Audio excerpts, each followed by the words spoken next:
Tu sais, souvent dans la spiritualité New Age, on nous dit absolument qu'il faut toujours avoir des pensées positives, qu'il faut toujours...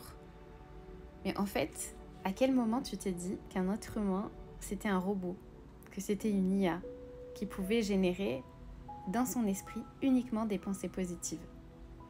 Et surtout, après on te dit, on te fait culpabiliser, on te dit, mais surtout si tu as des pensées négatives, c'est pas bien, c'est ta faute, blâme-toi en fait, culpabilise. Mais c'est quelle loi de l'attraction ça, j'ai envie de dire. Alors dis-toi bien que quand tu te connectes vraiment à l'idée même de cette énergie positive, dis-toi bien qu'il n'y a pas de force positive sans force négative.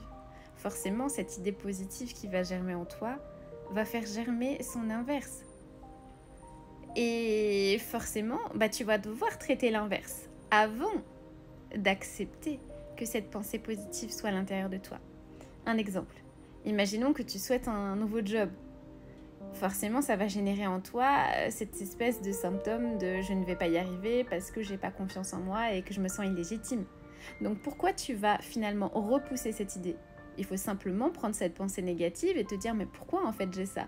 Parce que la pensée négative qui est la pensée inverse de ta pensée positive, elle est là pour t'aider à travailler. Donc si tu l'annules en pensant en pensant à bien, c'est comme si tu annulais la partie fondamentale qui te permettrait finalement de déverrouiller les portes en toi. Donc dis-toi bien que les pensées positives et les pensées négatives, ce sont les mêmes, c'est la même pièce en réalité. Donc tu ne peux pas faire l'un sans l'autre. Il faut d'abord que tu traites finalement tes peurs pour justement accueillir cette idée en toi, accueillir cette nouvelle réalité et comprendre qu'elle est déjà là. Mais que c'est simplement toi, en rebroussant chemin, en ne voulant pas voir ton ombre, que du coup tu la mets de côté. Tu comprends mieux maintenant? Enfin, moi je te dis ça parce que c'est vraiment quelque chose qui m'a aidée. Et j'ai fini par comprendre que culpabiliser dans tout ce truc de pensée positive, ça servait strictement à rien.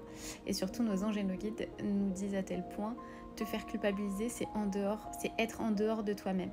Donc comment veux-tu être positif si d'ailleurs tu culpabilises d'avoir des pensées négatives? Tu me suis? Donc dis-moi en commentaire si ça aussi ça te parle et dis-moi en commentaire les dernières pensées positives que tu travailles et son inverse qui est associé. Et tu verras que l'inverse qui est associé est tout autant fondamental que du coup ta pensée positive. Je te fais des bisous du cœur.